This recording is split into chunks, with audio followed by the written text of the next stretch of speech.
ముగ్గురు రైతులు పంట వేయడానికి విత్తనాలు తీసుకొని వెళ్ళారు.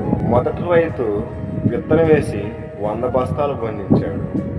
రెండో రైతు విత్తనం వేసి 60 బస్తాలే పండించాడు. మూడో రైతు అదే విత్తనం వేసి 30 బస్తాలే పండించాడు. అలాగని రైతు తప్పు కాదు, అలాగని విత్తనం తప్పు కూడా కాదు, అలాగని ఈ భూమి తప్పు కూడా కాదు. ఎందుకంటే ముగ్గురు కలిసి ఒకటే విత్తనం వేసి అని నేల తీరును బట్టి వారు పంట కోయగలిగారు. మనం ఏది విత్తుతామో అదే కోయగలుగుతాము.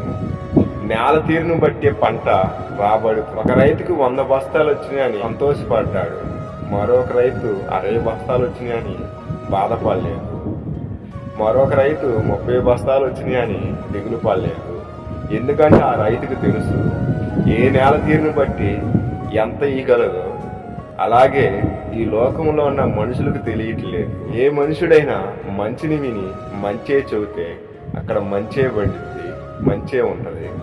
అలా కాదని చెడు విని చెడే చెబితే చెడే ఉంటది. మనం మంచి చేస్తే తిరిగి మంచే వస్తుందని, చెడు చేస్తే చెడే తిరిగి వస్తుందని తెలియట్లేదు. కొందరు మంచి పనులు చేస్తున్నారని చూస్తాము, మెచ్చుకుంటాం, కానీ అదే మంచి పనులు మనం చేయట్లేదని అనుకోము. మిత్రమా, జీవితంలో ఒకటే గుర్తు, ఈ భూమి మీద నువ్వు ఏదైతే విత్తుతావో అదే తిరిగి రాబడుతుంది. నువ్వు మంచి చేస్తే మంచే తిరిగి వస్తుంది, నువ్వు చెడు చేస్తే చెడే తిరిగి వస్తుంది. ఇది ఒక్కటి మాత్రం గుర్తుపెట్టుకో.